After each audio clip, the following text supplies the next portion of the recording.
Confronting Fate by Zana Wilder. Copyright 2024, Zana Wilder, all rights reserved. Chapter 1.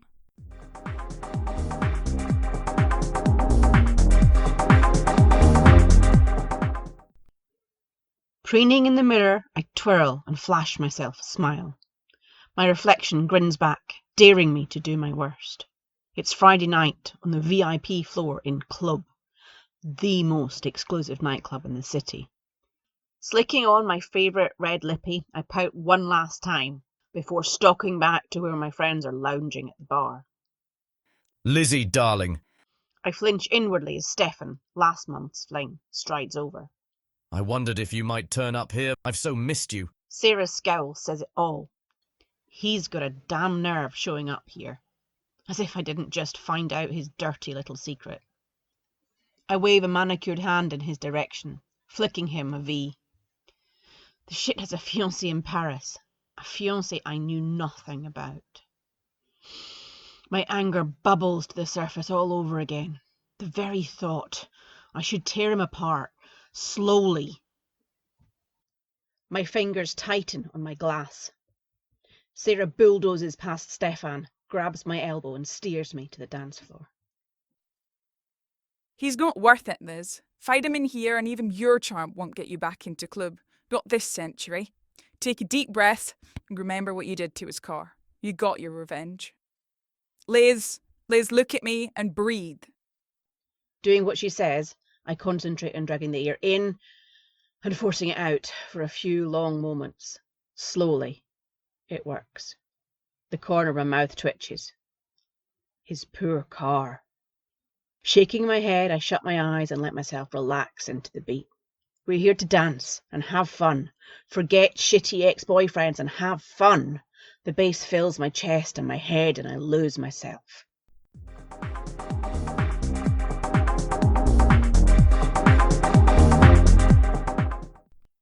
Sarah pulls me close, dancing her way up and down my body. Her eyes flick towards Stefan. I grin. I don't suppose it'll hurt to show the asshole just what he's missing. I giggle as a group of frat boys whoop and holler, edging closer and closer to where we're dancing. As the track ends, I fling my arms around the nearest guy's neck, pressing myself up into his space. Through my lashes, I risk a glance at the bar. Stefan's face is like thunder. He slams his beer down and shoves his way out the VIP area and into the night. Guess he finally understands. I peel myself off the kid in front of me, pat his shoulder once and turn away. Disappointed whine echoing behind me. I wouldn't mind finding a new mister right now, but it won't be this weak-chinned, drunken frat boy. How did he even get in here? Club standards are slipping. I love men, don't get me wrong. But first, they need to be men, not boys. And second, they all get boring very quickly. The girls say it'll change when I find the one, but who are we kidding? I've got a rep for a reason. I do what I want, when I want, and what's not to love about that?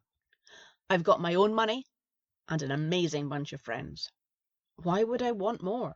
Guys are great, but not for more than scratching an itch.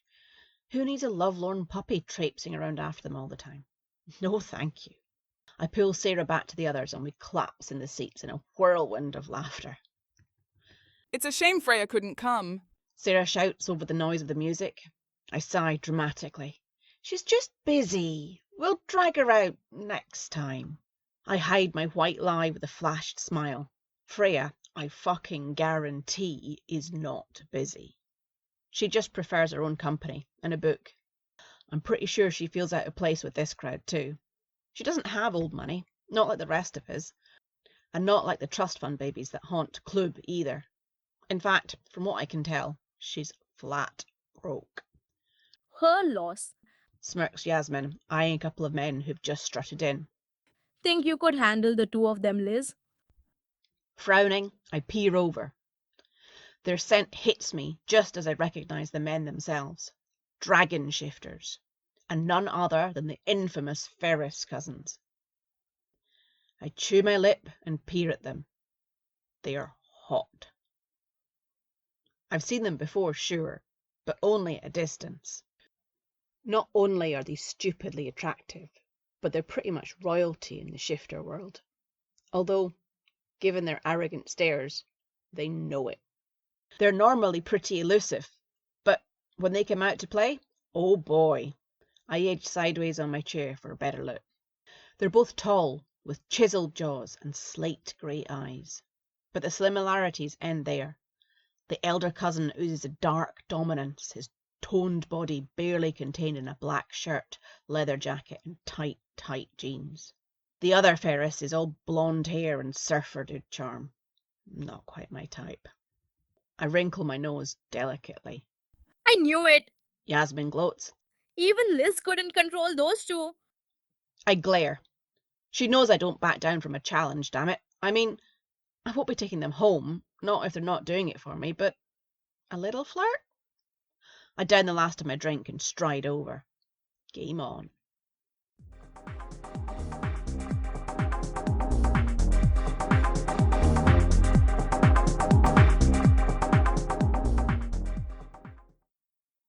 It takes less than 5 minutes to have them eating out my hand. They're a letdown, really. Way too easily impressed by a dominant female. It's no fun if there's no challenge. Just as I'm considering ditching them, a tall figure flanked by a couple of built-looking blokes grabs my attention. There's something annoyingly familiar about him. I study the predatory way he stalks to the bar. He leans sideways to mutter into his companion's ear, and I catch a flash of piercing blue eyes. Hell, I do know him. I ran into him. Literally. He was the hot bit of rough outside Freya's. I left her decrepit flat in a rush and ran straight into an immobile wall of muscle. This guy. He had to steady me to stop me from falling on my ass. His gaze was so intense, it was like he could see my damn soul. So unnerving. The same gaze flicks towards me now, just as the younger dragon shifter snakes an arm around my waist. The stranger's eyes narrow in on us, and his lip lifts in a snarl. Shit! His disapproval is palpable. I guess he doesn't like dragons, or cougar shifters like me?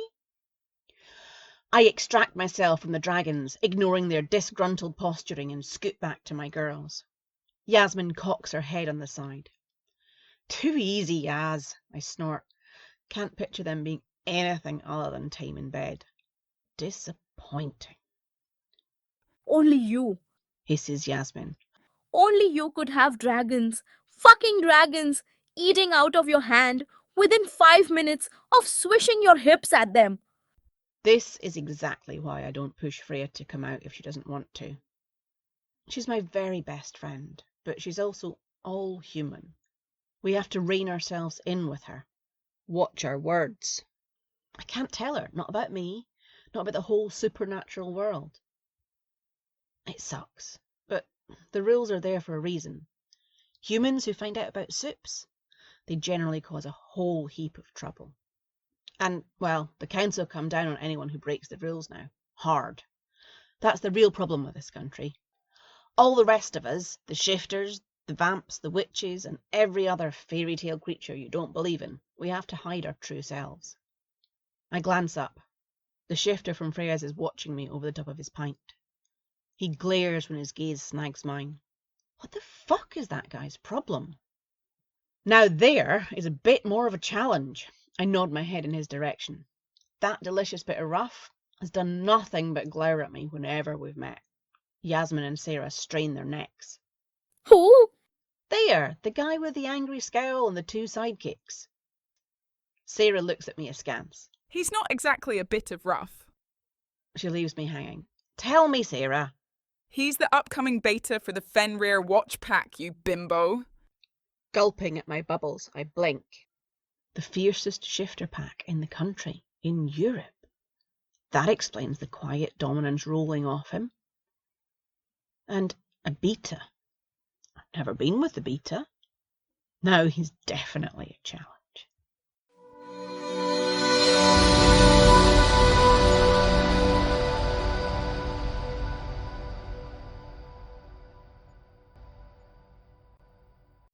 Chapter 2. Tavy,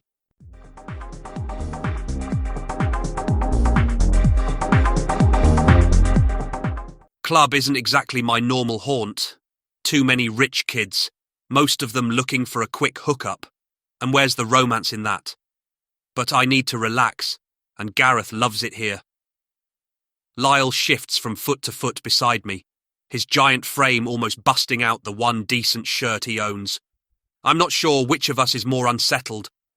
He's already smashed a glass since we arrived, just by slamming it down too hard.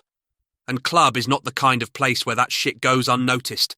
If he doesn't take it down a notch, we'll get kicked out. And while it's not somewhere either of us would generally come, a night out, away from our duties, will do us both good. That is, if I don't snap someone in two for barging into me. Again. I glower at the beer, already staining my shoes. Gareth leans in, and his violently gaudy designer shirt assaults my vision all over again. Chill out, boss man. He jabs me in the ribs. There's more security here than on Packlands, and half of them are shifters. You can relax. Goddess knows you need to. The ass is right. I need to get my mind off pack shit, at least for the night. Morosely, I study my pint. I'm not ready for the responsibility of being the beta, but it's coming. Dirk, the alpha heir, is convinced his dad is losing it. As much as I dislike Alpha Connell, I'd kill for that asshole to stay alpha for a few more years. Dirk and I deserve a bit of freedom, surely. We're barely adults. I snort into my beer. Guess I better make the most of the next few weeks. If Alpha Connell's truly gone off the rails, then Dirk will have to take over, and do it before the other packs get any ideas about our territory. Before the witches. I shake my head, and down my beer. Tonight is about forgetting that crap, for a few hours at least. I order us more drinks, and Gareth, Lyle and I perch quietly at the bar. Lyle fidgets like a bored kid, scuffing his toe on his stool, a scowl plastered on his face. Bear shifters aren't exactly sociable, but you'd think he could try for one damn night. For me. I slap him on the back, making him jump. You're wound even tighter than before we left. Lyle punches my arm in retaliation. I grunt in pain, rubbing the spot. The bastard sure knows how to hit. Gareth grins, obviously in his element. Both of you calm down and get a load of those two hotties. What a show. On the dance floor, two lithe figures grind away in time to the music. They're all tits and bum, obviously dancing to show off. What the hell is it with the soups in here? As I turn away, I catch sight of the blonde's face and spit my drink out all over Gareth. Fuck me. It's the woman who smacked into me last week, kissed me on the cheek by way of apology, and vanished before I registered what was happening. She looked more classy than this. Hey! Gareth glares at me, then follows my gaze. You know her? Hot little piece of ass? She'd take your mind off things for sure. I don't like the way his gaze lingers on the blonde's tits. He's practically undressing her. Damn, show's over. Lyle mutters into his beer as the girls traipse back to their friends. I elbow him in the ribs, with a little more force than necessary, before moving to keep the group in my sights. I feel Lyle's eyes on me, sense his muscles tensing. What is it? Something wrong? He growls. He needs to turn off. Not everything is a threat. Nah, just... I pause, finishing lamely. She's hot. Gareth and Lyle whoop in agreement, and my wolf grumbles at their sleaziness. The blonde begins flirting outrageously with a couple of guys, and a twinge of annoyance prickles up my spine. No wonder there are no fated mates nowadays. Soups have no sense of romance anymore. Without realising, I must have started towards her, because behind me I hear Gareth cheer. Uh-oh, he's going in. Idiot. He might be in line to be the next Gamma, but he needs to grow the hell up first. I slide my way between the sweaty bodies on the dance floor and stalk toward the girl. I'm only a few yards away when her scent hits me. It's simultaneously the most amazing spicy aroma I've ever smelled, and distinctly out of bounds. A cougar shifter. How the hell did I not realise before? I stumble to a halt, disappointment washing over me. Turning on my heel, I stomp back to the boys, glowering ferociously. Chicken shit? Cougar! Damn, I get it. Not your thing. You look like a man on a mission for a minute, though. Perfect. Gareth pipes up at my elbow. I stare at him, my jaw slack. What the hell, Gareth? They're manipulative nymphos, the whole species. Didn't you say you needed a release? Who better than someone who'll fuck you, then not look twice in your direction? That one He nods at the girl. has a rep for getting bored of her men quickly. She always leaves them before they leave her. I can see why she'd leave guys wanting more. I hooked up with her brunette friend once. I wouldn't mind getting reacquainted. Gareth starts to move toward the group of girls. I'll get the cougar's number for you, chicken shit. He mutters the last word under his breath, just loud enough for me to hear. Gareth weaves his way through the crowd until he reaches the little group. His arm slinks around the brunette's waist and her shriek is audible, even over the music. Rolling my eyes at Lyle, I nod towards the exit. He jerks his chin in agreement and relief washes over me. I just want to get the hell out of here, away from the damn cougar and her sexy little dance moves, and we both know we've lost Gareth to the girls. Happy birthday to me.